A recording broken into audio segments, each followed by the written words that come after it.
Olá, é uma alegria para mim participar desse evento tão bem coordenado pelo meu amigo professor Caio Takano, que me incumbiu aqui de lhes falar sobre crime de apropriação indébita tributária, controvérsias e perspectivas. Para chegar lá, vamos fazer uma breve introdução sobre os crimes contra a ordem tributária em geral. Quando se fala em crimes contra a ordem tributária, duas ideias vêm de imediato à nossa mente. Duas ideias complementares. A primeira é a de que o mero não pagamento de um tributo não é crime. A mera inadimplência tributária não é crime porque a Constituição brasileira impede, veda a prisão por dívida, salvo do depositário infiel, e essa, inclusive, o Supremo já afastou com base em tratados internacionais, porque a Constituição diz que tratados internacionais sobre direitos humanos se sobrepõem à própria Constituição. Então, embora a Constituição preveja essa prisão do depositário infiel, como tratados internacionais de que o Brasil é parte, obstam, a vedam. Então o Supremo disse, essa norma benéfica afasta aquela norma pior, mais rigorosa da Constituição, e a do devedor de alimentos, que é a única prisão por dívida que subsiste no direito brasileiro. Então, o mero não pagamento de tributo não é crime. Essa é a primeira ideia que todos nós evocamos quando pensamos nesse assunto. A segunda é a de que o crime, portanto, é a fraude, não é? O crime não está em não pagar, o crime está em tentar fazer o fisco pensar que aquela dívida não existe. Ou existindo não tem a dimensão que ela efetivamente tem. Como? Mentindo, não é? Ou omitindo o cumprimento de obrigações acessórias, a emissão de notas fiscais, declarações, etc., ou falseando o seu conteúdo, tentando, portanto, ludibriar o fisco, para que ele, repito, pense que aquela dívida sequer existe. A primeira assertiva é correta. O mero não pagamento não é crime. Embora a gente vá ver depois que uma decisão recente do Supremo Tribunal Federal, por uma má compreensão, a meu ver, da questão, põe um pouco em xeque mesmo esta premissa basilar. A segunda afirmação de que o crime é sempre e só a fraude, na verdade,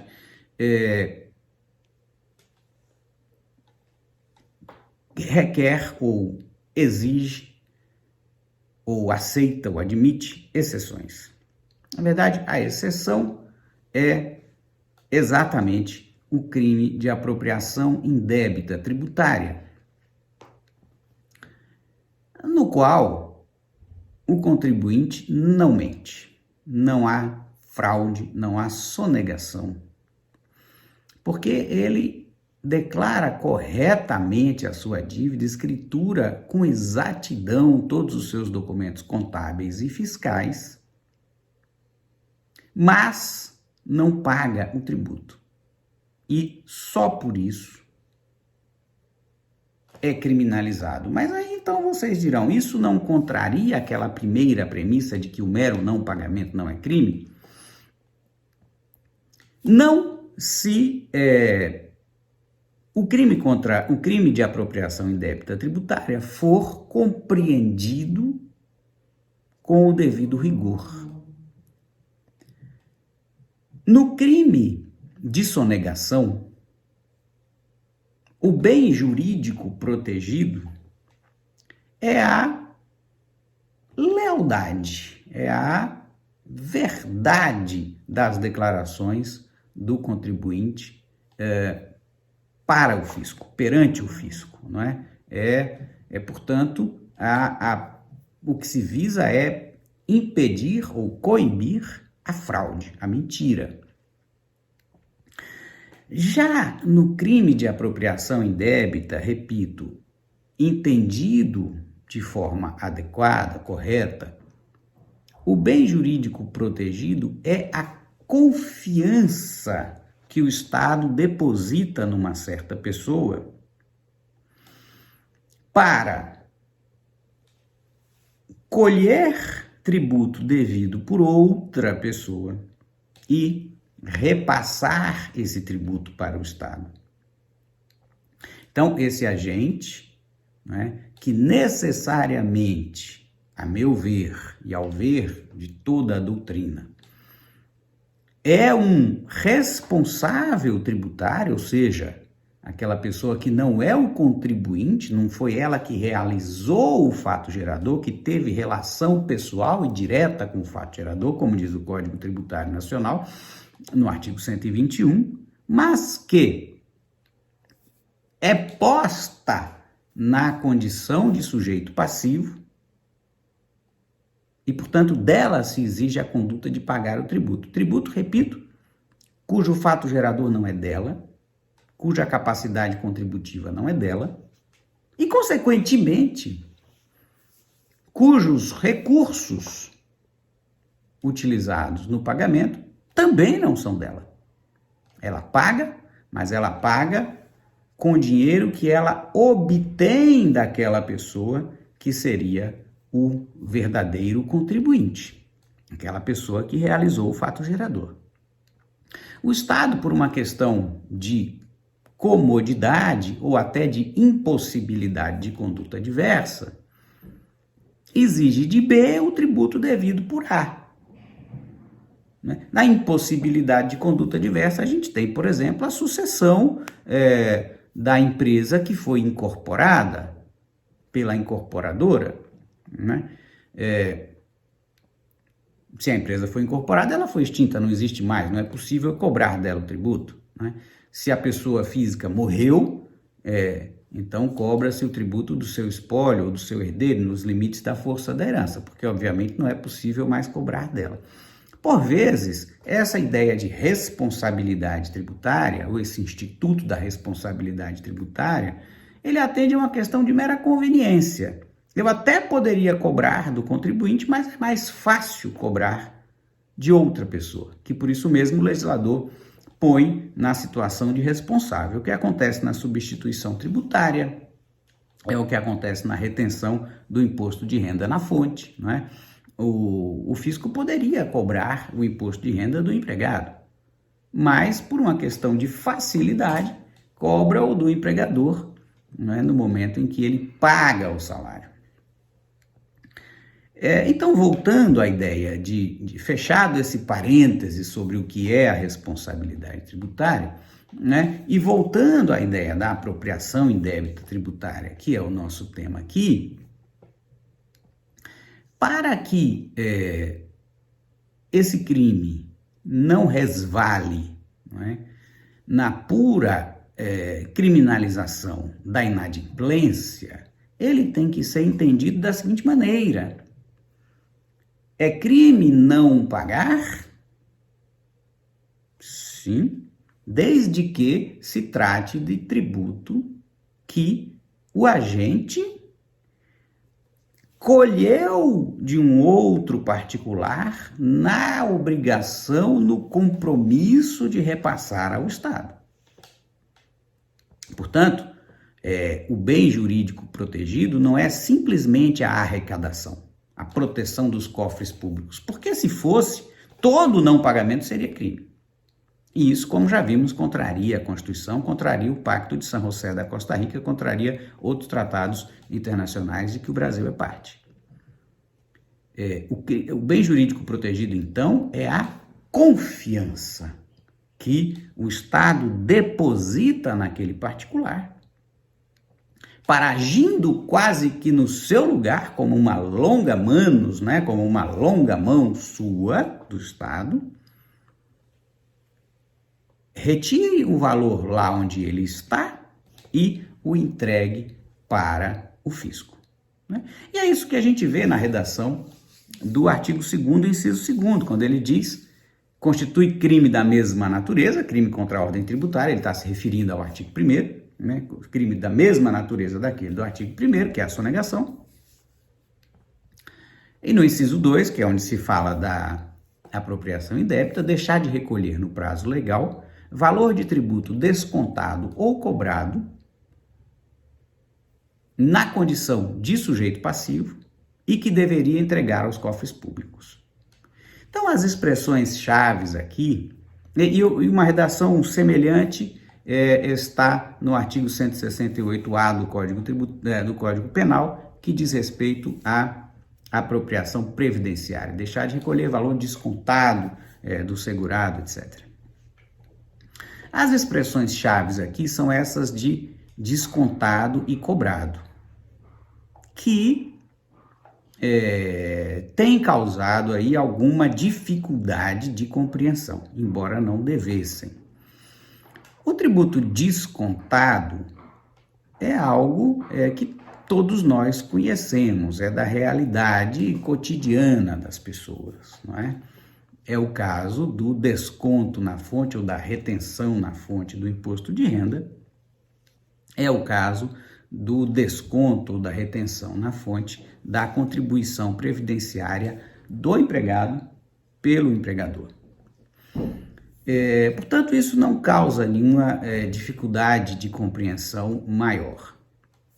A dúvida surge quando se refere à expressão cobrado, porque há quem diga, né, e isto está na base de um erro judiciário que acabou de ser cometido pelo STJ e referendado pelo Supremo, chegaremos lá daqui a pouco. Há quem diga que não existe tributo cobrado de um particular contra outro.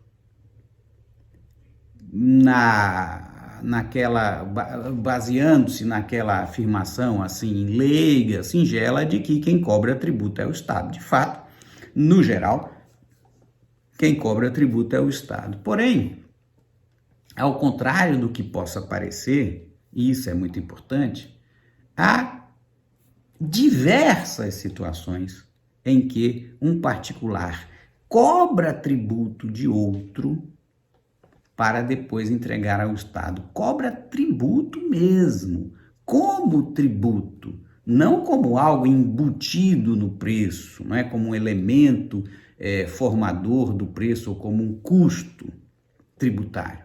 Não, cobra tributo enquanto tal. E eu darei aqui alguns exemplos, que são até mais numerosos do que a gente pode supor à primeira vista.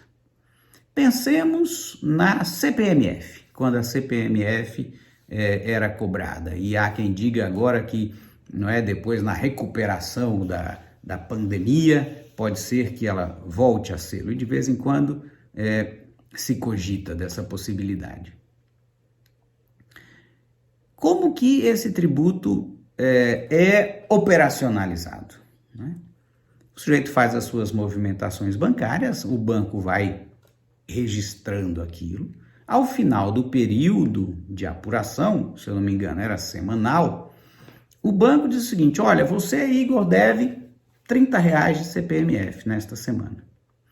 Ele vai à minha conta, retira de lá o dinheiro e deve repassar para a Receita Federal. Ele tira esse dinheiro da conta do cidadão como CPMF, como tributo, na qualidade de tributo. Ele, portanto, é um agente que fica ali no meio do caminho entre o contribuinte, né, que realizou o fato gerador, e o Estado. Então, é claro que se o banco retira esse valor, que não é dele, né, que é meu, da minha conta, e não repassa ao Estado, ele está se apropriando indevidamente de coisa alheia. Né, porque a ideia de coisa alheia é central ao tipo, não é, da apropriação indébita. Eu só posso me apropriar indevidamente do que não é meu, porque do que é meu eu me aproprio, mas me aproprio devidamente, não pode ter crime aí. De novo, no sistema financeiro, um exemplo agora mais atual, é o IOF sobre o crédito rotativo, o cheque especial. O cidadão usa, ou a empresa usa o cheque especial, precisa usar por um período, não é? Isso gera o IOF na modalidade crédito. Ao fim do período de apuração, o banco, de novo, vai à conta do cidadão, quando ali aparece algum dinheiro, né, vai à conta do cidadão, retira o IOF e deve entregá-lo ao Estado.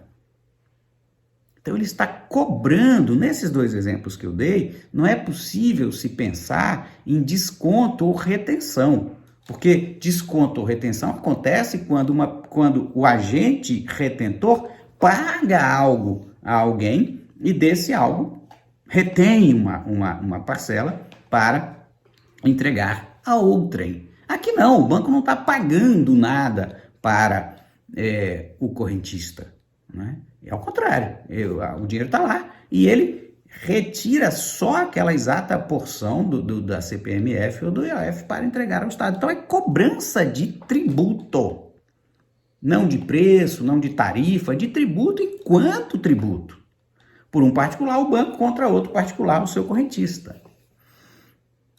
Mais um exemplo, a contribuição de iluminação pública, né, devida aos municípios, instituída pelos municípios, prevista no artigo 149-A da Constituição. Como que isso é cobrado? Né? Vem a conta de energia e na conta está lá discriminado. Você deve R$100 de energia, dentro desses R$100 tem o consumo da energia, tem aquelas rubricas, né, que são que financiam alguns subsídios, como conta de consumo de combustível, como conta de inovação na geração de energia e outras, isso está lá no preço. ICMS, está tudo, o ICMS está dentro do preço, né, como diz a lei complementar. O ICMS integra a própria base, né, constituindo o destaque uma providência para mera informação. E fora desse preço, completamente estranho a tudo isso que compõe o preço, a tarifa, né, vem PIS, COFINS, está lá dentro, está tudo lá dentro. Fora, numa outra linha completamente apartado, vem a contribuição sobre a iluminação pública, R$1 nessa conta de 100, vamos dar o exemplo. Isso é cobrado pela concessionária de cada um dos usuários como contribuição de iluminação pública, por fora do preço, completamente independente do preço. Ela cobra, recebe e entrega. E se não receber, não está obrigado a entregar, não recebeu, né? Ela é um intermediário. Se ela recebe e não repassa, bom, se apropriou indevidamente de um valor que ela cobrou como contribuição de iluminação pública, é apropriação indébita tributária, não tenho dúvida. Um último exemplo, né, para que não pareça que isso é uma coisa rara, excepcional, não é do dia a dia e talvez, por surpreendente que seja, talvez seja até mais frequente do que o desconto. Né? O desconto, que é algo que para nós parece muito mais natural, ocorre talvez num menor número de situações do que essa cobrança, que parece uma coisa estranha, exótica, né? que num primeiro momento surpreende. ICMS em substituição tributária para frente, né? Sabemos todos do que se trata, né? E aqui é exatamente uma daquelas situações em que, por comodidade, aliás, como são todas essas outras que eu mencionei, né? A União poderia cobrar o IOF, cheque especial, do correntista, mas imagina, cobrar isso de milhões de pessoas em vez de cobrar de poucos bancos, não é? Ou a CPMF, né? O sujeito tinha que fazer uma declaração semanal de CPMF e tal, seria uma loucura, inviável. Contribuição de iluminação pública também, né? um lançamento específico de contribuição de iluminação pública que tivesse que ser enviado todos os meses para todos os usuários de energia elétrica, ou seja, praticamente todos os cidadãos do município, todos os domicílios do município e empresas e tal, seria uma dificuldade tremenda. No ICMS substituição para frente é a mesma coisa. A lei diz o seguinte, olha, vou dar um exemplo de uma cadeia simples, né? Dois passos. O fabricante vende um veículo para a concessionária vende um veículo para o cliente, o consumidor final. Então é o seguinte, olha, você concessionária, quando vender o veículo, vai pagar o seu ICMS próprio, normal, igual qualquer contribuinte. Porém, você também vai pagar o ICMS que será devido pela concessionária quando ela revender este veículo ao consumidor final. E, portanto, substituição tributária, porque a concessionária está pagando um ICMS que não é dela, mas que o fabricante está pagando um ICMS que não é dela, e sim da concessionária, portanto, substituição tributária, e para a frente, porque está pagando relativamente a um fato gerador futuro, que ainda não aconteceu, né? E aí, como esse fato gerador ainda não aconteceu, ninguém sabe qual será o preço, ninguém sabe qual será a base de cálculo. Para a incidência desse ICMS-ST, é preciso que essa base seja presumida pela lei. Então, na forma, por exemplo, de uma margem de valor agregado, 50% a mais, 100% a mais, há outras técnicas para a presunção da base de cálculo que vocês conhecem e que não vem ao caso aqui. Fato é que, no momento em que...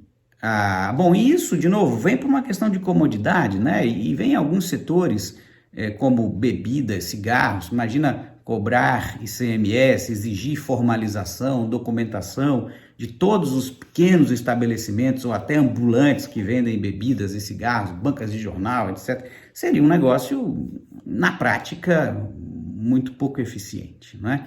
Então, para evitar esse custo gigantesco de fiscalização na ponta, concentra-se a tributação e a fiscalização em poucas pessoas aqui, um pouco mais, né, num passo um pouco anterior da cadeia de circulação, onde haja um número menor de agentes. Pois bem, voltando ao nosso exemplo, a concessionária, quando vende o veículo, diz assim, olha, eu estou te vendendo esse veículo por R$10.000. Emite a nota, 10 mil. Aqui dentro estão todos os meus custos, né? Folha, energia, a compra das peças, a concessionária, não, desculpa, o fabricante, a compra das peças utilizadas na fabricação do veículo, o ICMS, o imposto de renda, IPTU da planta lá industrial, etc. Tudo está ali dentro.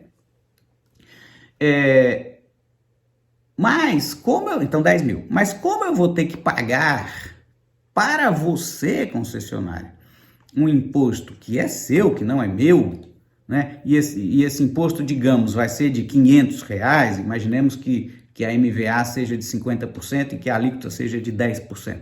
Então, 15 mil, né? 1.500 menos os 1.000 do ICMS próprio que ela vai pagar, e que seria crédito para a concessionária no momento da revenda, 500. Então, eu vou pagar aqui 500 em seu nome, em seu prol, em seu benefício, em prol de você, né, para o Estado.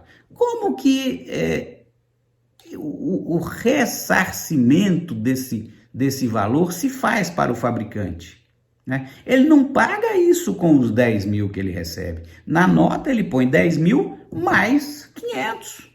E esses 500, então 10.500, esses 500 são cobrados a título de ICMS-ST.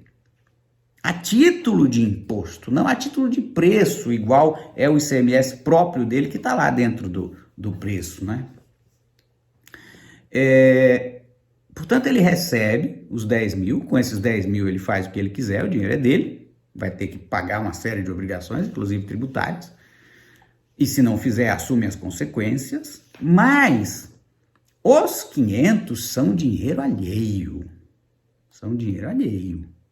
Então ele tem que receber e repassar. Se ele receber e não repassar, crime.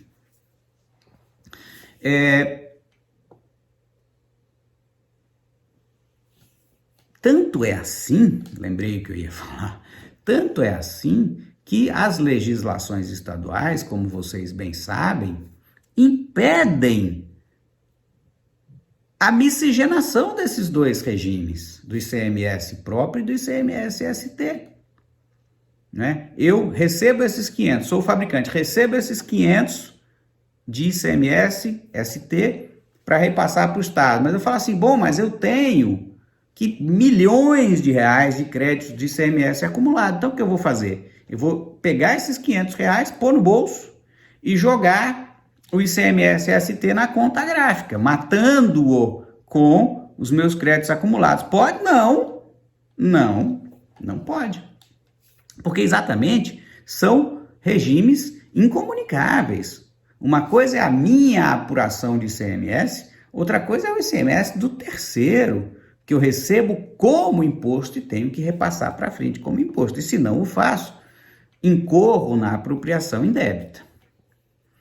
Então, sumarizando, não é, essas duas modalidades, o desconto, o descontado e a cobrança são esses exemplos que a gente acabou de dar, na cobrança, nos casos de cobrança, eu tenho nitidamente a posse pelo responsável, porque é preciso que se trate de um responsável, eu tenho a posse, a detenção pelo responsável de dinheiro alheio, de dinheiro que é do contribuinte, que ele passa a mão e tem a obrigação de repassar para o Estado. No desconto, esta ideia da existência do bem alheio, porque ambos são caracterizados como ensejadores do crime de apropriação indébita tributária, mas no desconto, essa existência do bem alheio já não é assim tão clara. O legislador é que parou. Há até quem discuta, por isso mesmo, nessa modalidade, desconto, a constitucionalidade desse crime. Porque vejam o seguinte, o sujeito agora nessa crise tem que pagar uma folha de salários de 100 mil reais, que vai gerar para ele, em termos de retenção do imposto de renda na fonte e mais a folha líquida de 100 mil, e que vai gerar para ele, em termos de retenção do imposto de renda na fonte, mais contribuição do empregado, vamos dizer aí, mais 25 mil. Então, a folha bruta seria 125 mil, né? Essa seria a soma nominal dos salários, mas o valor líquido a entregar é 100. Quanto que ele tem no caixa? 50. Ele só tem 50. Porque essa é a realidade econômica dele. E aí o que ele vai fazer? Bom, vai no banco e arruma mais 50 para pagar pelo menos a folha dele, né? Em nome da sua responsabilidade social, em nome de evitar sanções que lhe seriam impostas na hipótese de não pagamento do salário. E aqueles 25 que teoricamente ele reteve a título de contribuição previdenciária de imposto de renda na fonte. Na verdade, esse dinheiro nunca existiu. Nesse exemplo que a gente está dando aqui, isso é muito claro, não é? Apesar disso, não é, numa leitura assim literal da lei, o não pagamento desses 25 mil seria crime de apropriação indébita. Então, eu quero só enfatizar aqui que na modalidade cobrança, a apropriação me parece muito mais clara do que na modalidade desconto ou retenção. Aqui pode ser que o bem alheio não exista, nunca tenha existido, não é?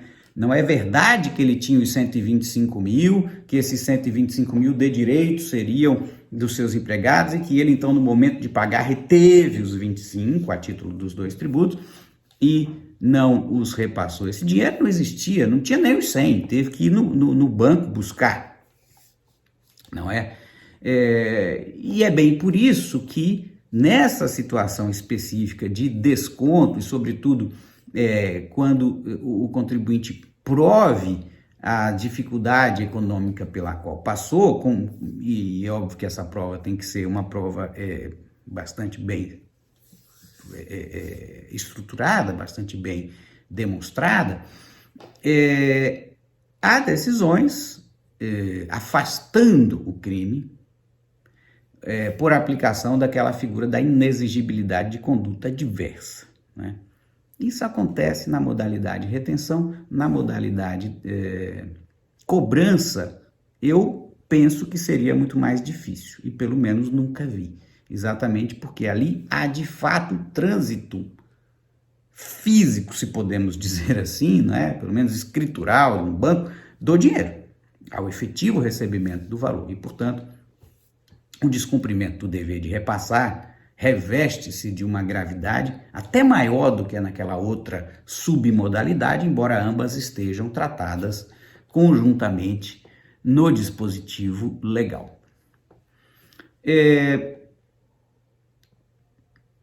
O que é importante dizer é que esse crime, portanto, de apropriação indébita, tributária e previdenciária, que a gente expôs brevemente, não pressupõe fraude. Repito, não pressupõe fraude, o sujeito pode declarar tudo bonitinho, pelo simples fato dele ter recebido o ICMS-ST e ter embolsado e não ter entregado, ele incorre no crime. Mas ele pressupõe dolo, ele pressupõe a vontade livre e consciente de produzir aquele resultado, não é? E, portanto, a demonstração do dolo cabe a quem acusa.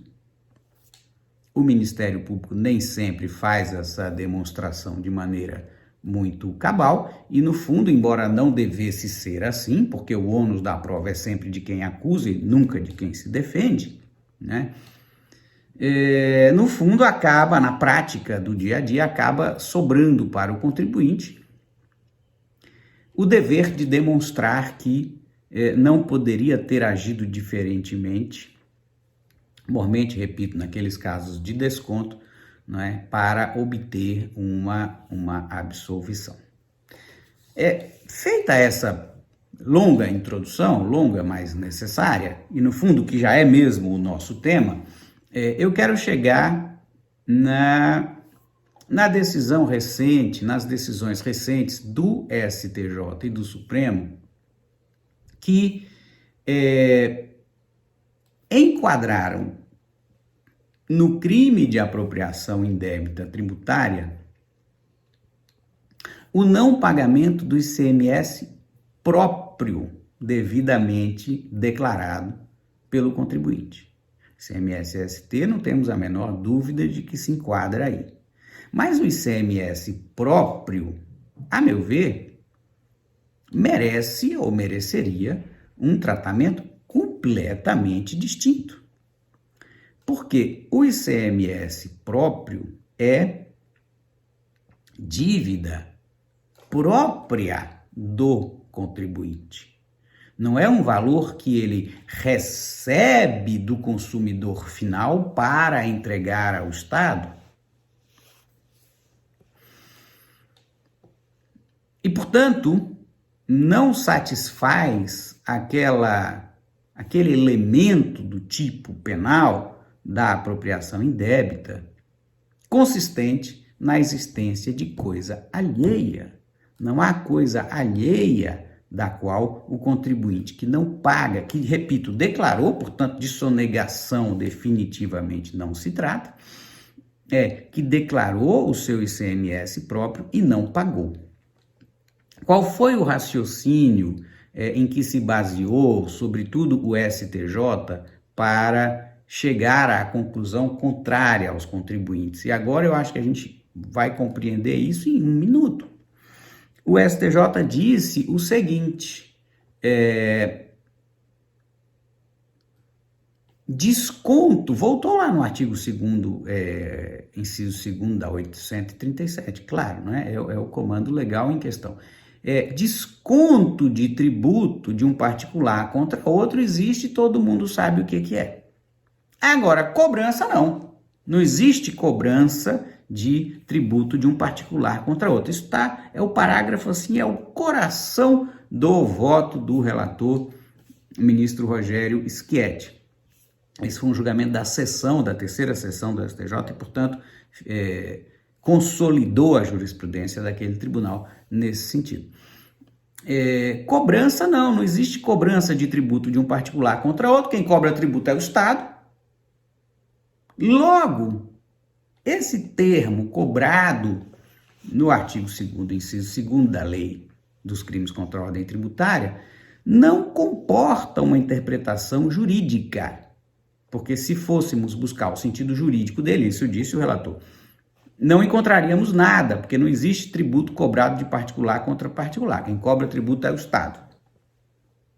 Não sendo, portanto, passível de interpretação jurídica, esse termo há de merecer uma interpretação econômica, porque nós não podemos, isso é um dogma do direito, que a lei não contém palavras inúteis, né? Então, se esse termo está lá, alguma coisa ele quer dizer. Se não é possível uma interpretação jurídica da ideia de tributo cobrado de um particular contra outro, é preciso, disse o STJ, dar a ele um sentido possível, e esse sentido será o sentido econômico, de repasse do ônus econômico do imposto para o adquirente. E, portanto, o sujeito que repassa o ônus no preço e não paga, está a cometer, do ICMS, né? Está a cometer o crime de apropriação indébita tributária. Ora, o erro dessa premissa nós já somos capazes de identificar em um segundo, não é? Existem muitas situações de cobrança de tributo de um particular contra outro. Portanto, esse erro na premissa levou a uma conclusão também ela equivocada, né? Por isso que é importante, antes de a gente tentar complicar as questões e sofisticar e mostrar todo o nosso conhecimento, compreender muito bem ali o chão da fábrica, né? Compreender muito bem ali de que nós estamos falando, para só depois aplicar as teorias, aplicar toda a nossa expertise, porque senão uma má compreensão ali original leva a um desvio assim quilométrico em relação àquilo que deveria ser a conclusão correta, não é? Este julgamento, então, foi nesse sentido. O STJ negou era um habeas corpus, negou esse habeas corpus, e os contribuintes, eram um casal, aviaram um recurso para o Supremo Tribunal Federal, né? Eles eram representados, defendidos pela Defensoria Pública do Estado de Santa Catarina, de onde provém essa discussão, esse caso, né? E foi nesse momento em que o recurso chegou ao Supremo Tribunal Federal que eu assumi o caso, né? Eu advogo neste caso, fiz a sustentação oral no Supremo Tribunal Federal, demonstrando por algumas razões que eu vou sumariar aqui daqui a pouco, por que o julgamento do STJ estava errado e por que ele merecia ser revertido, reformado. Na verdade, eu assumi a defesa de um dos dois acusados no Supremo, e a Defensoria Pública continuou, né, fazendo um excelente trabalho em relação ao outro. Então eu vim agregar, né, sem tirar quem lá estava, né, e estava fazendo e continua fazendo um trabalho muito elogiável. Então nós, Defensoria e eu, e depois houve alguns outros professores que ofereceram gratuitamente pareceres jurídicos sobre a matéria. A nossa atuação também, a Defensoria, por definição, né, e a nossa também deu-se nesse sistema pro bono, né, gratuito, não havia ali nenhum interesse econômico, senão a defesa desta tese. E o Supremo Tribunal Federal, infelizmente, manteve o entendimento do STJ, fazendo algumas pequenas alterações que talvez melhorem um pouco o cenário que tínhamos originalmente, mas não fazem justiça àquilo que efetivamente se esperava da Suprema Corte, né? Além de demonstrar isso que eu já expus aqui e não vou repetir para não cansá-los, eu demonstrei também, pretendi demonstrar, né? Não fui bem sucedido, mas pretendi demonstrar ao Supremo Tribunal Federal que se ele referendasse esse entendimento, como infelizmente acabou vindo a fazer, ele estaria a contrariar toda a sua jurisprudência sobre tributos não cumulativos em geral e sobre ICMS em particular. Porque, de novo, se nós estamos a tratar de apropriação indébita, é preciso a premissa de que há ali em causa um bem alheio, né? Há um bem alheio. E, portanto, de que o contribuinte recebe o ICMS para repassar para o Estado como ICMS. Cobra e recebe como tal. Ora, se isso fosse verdade, primeiro, como explicar que o contribuinte de direito, né, o empresário, cumprindo rigorosamente a lei, não por malícia, por nada, mas cumprindo rigorosamente a lei, pode, ao fim de um determinado período em que ele emitiu diversas notas e, portanto, destacou um valor expressivo a título de ICMS, pode não ter nada a pagar, porque ele tinha créditos acumulados ou obteve nesse período créditos maiores do que os seus débitos, porque comprou mais do que vendeu num determinado mês, estava fazendo estoque ou algo do gênero, né? Como explicar isso, né? Isso não casa com a ideia de uma apropriação, não é? De novo, de um recebimento de algo apenas como um conduto ali entre o verdadeiro contribuinte e o Estado, né? Eu recebo, mas não tenho nada a repassar, porque eu uso os meus créditos. Isso já contraria esta ideia, não é? Mais do que isso, o Supremo Tribunal Federal, pensando agora no extremo oposto, entende o seguinte: a dívida de ICMS, o Supremo e o STJ dizem isso, a dívida de ICMS surge no momento da ocorrência do fato gerador documentada, da saída, portanto, documentada pela nota fiscal. Ao fim do mês, aquele valor há de ser pago. Ou, em suma, há de ser considerado na apuração, né? Ainda que o contribuinte, o comerciante, nada receba do seu cliente. Então, vamos pegar uma operação simplíssima. O sujeito pratica uma operação no mês. Vende uma máquina por R$1 milhão, tem 180 mil de ICMS a pagar, tem crédito nenhum. Um exemplo, assim, simplório, não é? E tem, portanto, a pagar R$180 mil ao fim do mês. O cliente não pagou. O cliente não pagou o preço.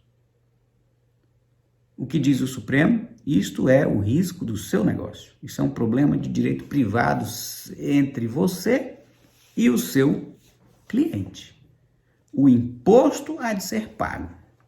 Ora, então, de novo, nós não estamos a falar de um valor que é recebido para ser repassado e, portanto, passível de apropriação aqui no meio do caminho. Porque se fosse, a consequência necessária seria de que, bom, se eu estou repassando o que eu recebo, quando eu não recebo, eu não preciso repassar. Disse o Supremo, em outros julgamentos anteriores, nada feito. O seu dever tributário subsiste e você que se vire para, no âmbito privado, receber do seu cliente, do seu comprador.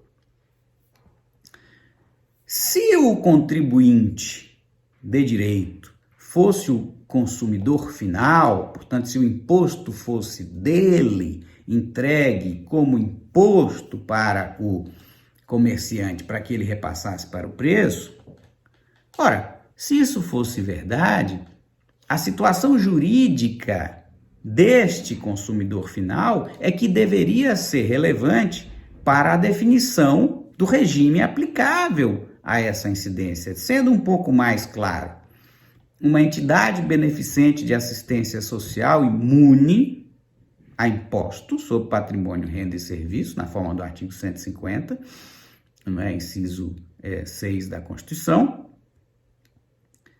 vai comprar alguma coisa no mercado.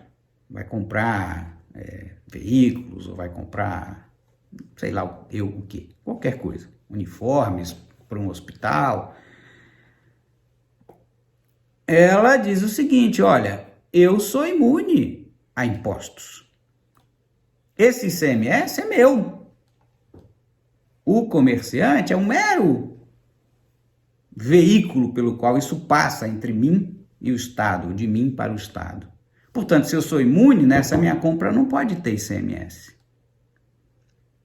O que o Supremo Tribunal Federal, desde os anos 60, diz? Negativo.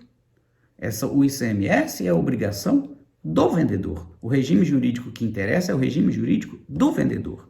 Se você é imune ou não, isso é irrelevante, porque você é um mero cliente nessa operação, você não paga imposto, você paga preço.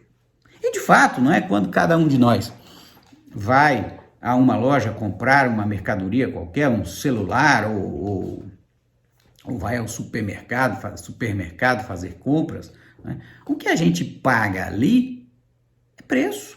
Ninguém está pagando imposto, né? Dentro daquele preço tem imposto? Naturalmente, pois isso é evidente, né? Assim como tem todos os outros custos do agente econômico, do comerciante. Mas não estamos ali pagando imposto, né? Se você sai da loja sem nota fiscal, chega um fiscal do Estado e diz assim, cadê a sua nota fiscal? Ah, não pedi. Ah, você tinha que ter pedido, eu sei, mas não pedi. Então, pague-me o imposto. Assim, eu não tenho nada com isso. Eu paguei o preço, vai lá cobrar do comerciante, que foi ele que sonegou. Se o imposto fosse do cliente, não é? E de novo, insisto nessa ideia, né? Se ele, portanto, repassasse esse imposto, que seria uma dívida dele, para o comerciante entregar, nessa hipótese, o dever de pagar o imposto inadimplido ou sonegado seria dele. Ele poderia ser surpreendido ali pelo fiscal na saída da loja e dele ser exigido o imposto, aliás, como acontece nos Estados Unidos com o sales tax. Mas o sales tax, que tem dois tipos, é uma legislação, cada estado tem uma legislação diferente, é complexo, não temos tempo para analisar isso, mas eu estudei bastante essa questão desse julgamento e publiquei, tem uns artigos aí, o próprio memorial apresentado está publicado no Consultor Jurídico, quem tiver interesse pode buscar. O sales tax em diversos estados é um tributo devido juridicamente pelo cliente, por cada um de nós. Então é nesses estados em que essa situação pode acontecer. Mas a gente não pode sair transplantando isso, né, de maneira pouco consequente para ordenamentos jurídicos diferentes. Seja como for, né, bom, e além portanto, se essa dívida é uma dívida própria, né, porque é isso que adivinha de toda essa jurisprudência do Supremo Tribunal Federal e do Superior Tribunal de Justiça, sempre indicando que a dívida é própria do comerciante, que o regime jurídico que interessa é ele, que quem tem que se haver com o fisco em caso de qualquer irregularidade é ele e não o cliente, né? Que ele tem que pagar ainda que não receba do cliente, assim por diante, né? Demonstrado, então, que esta dívida é dele, A criminalização do não pagamento equipara-se à criminalização da mera dívida, que é vedada pela Constituição. Esse era o fecho da tese que foi apresentada ao Supremo Tribunal Federal. Contrariamente ao que acontece na apropriação indébita propriamente dita, não é? Quando nós estamos lidando com o responsável tributário, porque ali ele está de posse, numa situações mais do que em outras, já vimos, mas ali ele está de posse de recursos alheios. Ali sim se pode falar em quebra de confiança, não é? O que se pune ali não é a mera inadimplência, repito, porque se fosse o não pagamento de imposto de renda, COFINS, PIS, ISS, PTU e TR, de qualquer tributo seria crime. Taxa de fiscalização, qualquer coisa. E não é isso que se pretende. Não é isso que ninguém nunca defendeu. No entanto, o Supremo preferiu manter esta decisão do STJ, acrescentando-lhe duas condicionantes que o STJ não impunha, né? Pela decisão do STJ, o sujeito que declarou R$1 de ICMS não pagou, comete crime. Ou R$100, ou R$1.000, ou R$10.000. Crime, pronto. Né? R$1 talvez fosse afastado pela insignificância, mas 20, 30 mil, não. Né? Então, comete crime. Os Supremos, não. O julgamento durou 2 dias e, portanto, Aliás, teve até uma terceira sessão em que só o ministro Toffoli, que era o presidente, deveria votar, mas ali o placar já estava definido. Mas nos 2 primeiros dias do julgamento, que foi onde a maioria dos ministros votou, né, e que já ficou claro ali que os contribuintes iriam perder, de um dia para o outro, né, houve uma reação muito grande, porque já no primeiro dia transpareceu que havia essa tendência da criminalização pura e simples do não pagamento do ICMS, e aí a imprensa especializada começou a bater, que o Supremo estava contrariando, né, revertendo a sua jurisprudência contra a prisão por dívida e tal, e aí os ministros no segundo dia pediram a palavra de novo, até o relator voltou a se explicar, falou, não é bem assim, porque nós vamos estabelecer algumas condicionantes. Vamos aprimorar a decisão do STJ, quando, a meu ver, deveriam ter simplesmente revertido, reformado. Mas tudo bem, isso passou. E impuseram, então, 2 condicionantes, quais sejam o dolo específico de apropriação, no ICMS próprio nós estamos falando, né? Que agora, bom, foi isso que foi decidido. O dolo específico de apropriação e ou a chamada contumácia. O dolo específico de apropriação, o que é? Né? Primeiro, do ponto de vista do direito penal, a presença e do processo penal, a presença desse dolo específico de apropriação e a demonstração dessa presença é um ônus da acusação. É o Supremo quem disse, ele não disse o que é esse dolo específico de apropriação, isso, aliás, é algo que a gente pretende suscitar em futuros embargos de declaração, o acordo não foi publicado ainda, mas, de toda maneira, existe essa condicionante, queira lá ela dizer o que não sabemos muito bem ainda, mas existe essa condicionante, ou seja, é preciso demonstrar que houve um dolo específico de apropriação, e quem tem que demonstrar isso é quem acusa. Se não houver um esforço mínimo de demonstração disso, a denúncia haverá de ser extinta por inépcia, né? E o que seria esse dolo específico de apropriação? A meu ver, o promotor deveria demonstrar o seguinte, falar, olha, essa empresa não estava em dificuldade econômica extrema, ela tinha a condição de arcar com as suas obrigações básicas, não é? Tinha dinheiro em caixa, ou poderia ter se não tivesse gastado com superfluidades, não é? E não pagou o ICMS porque não quis, porque quis dar a esse dinheiro outro destino, como, por exemplo, pagamento de dividendos ou realização de despesas suntuárias, desnecessárias, etc. Então, isso, de novo, tem que ser um ônus de quem acusa, né? Minimamente. E aí, essa discussão vai se travar no processo penal, mas todo mundo vai ser denunciado, ou pelo menos muita gente vai ser denunciada. Se vai ser absolvido ou não, vamos ver, mas de toda maneira terá que enfrentar um processo penal pelo não pagamento de ICMS próprio, o que Nós, advogados, vocês, contadores, sempre recomendamos, assim, olha, se você não tiver dinheiro, declare, pelo menos declare, porque não será crime. Agora, esse conselho não serve mais. Ou então, a contumácia. Essa história da contumácia visa atingir aquilo que se diz serem os devedores, os grandes devedores, que de ICMS principalmente, que não repassam o tributo para o seu preço, porque sabem que não vão pagar mesmo, vão dar um jeito de se safar da exigência, não repassam para o preço, vendem por um valor abaixo e com isso vão conquistando o mercado. Agora, a minha pergunta é, se é assim,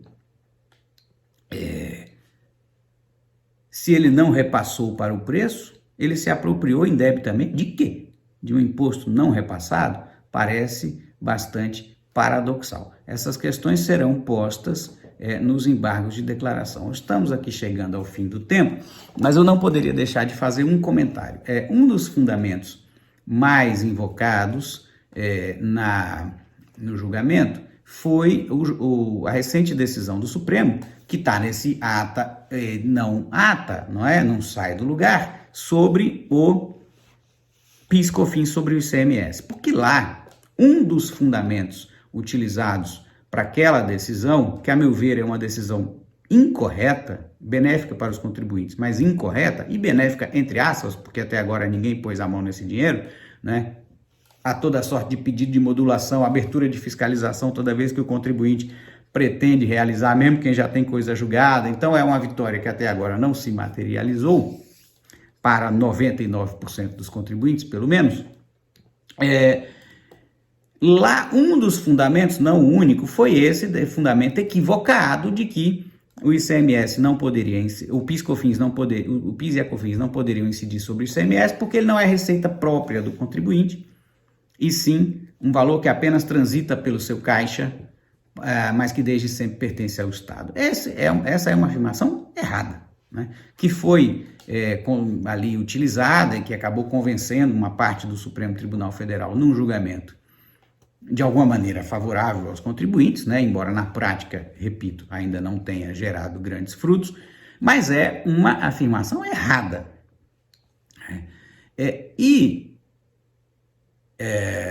Seria possível, ainda que o Supremo não reverta esse julgamento do PIS/COFINS sobre o ICMS, como a Fazenda Nacional, inclusive, pede em embargos de declaração, ela pede modulação, mas antes ela pede para reformar, porque esse entendimento está errado. Seria possível mantê-lo em convivência com a não criminalização do ICMS próprio.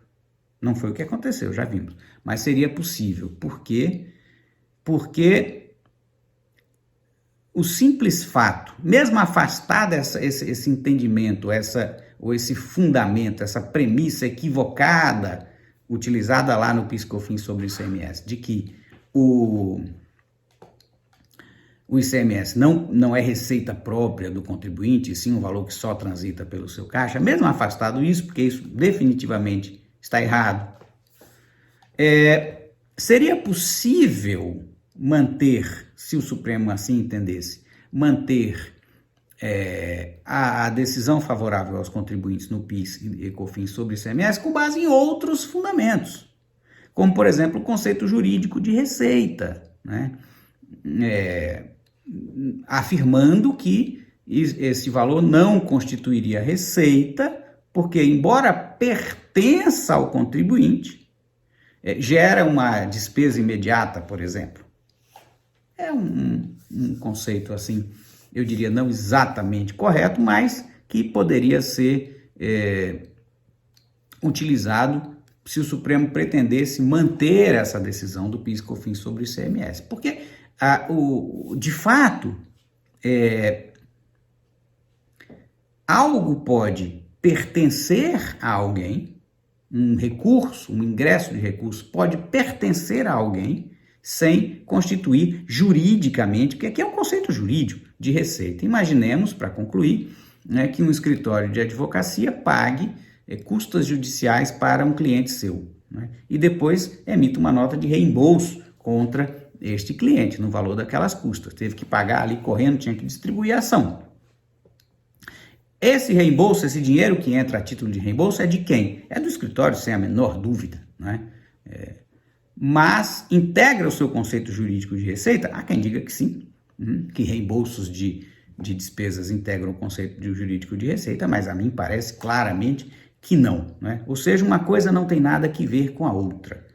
Algo pode pertencer, um ingresso financeiro pode pertencer a um contribuinte, portanto, o Supremo poderia retificar aquela afirmação que fez lá no julgamento do PIS/COFINS sobre ICMS, mas manter a conclusão com base em outro fundamento, com base numa modulação, numa redefinição do conceito jurídico de receita. Bom, seja como for, está claro que teremos aí muitos novos capítulos em torno de todas essas questões tributárias e também penais tributárias. Com isso, encerro agradecendo mais uma vez ao professor Caio Takano pelo convite, à organização do evento também e a todos vocês pela atenção. Muito obrigado.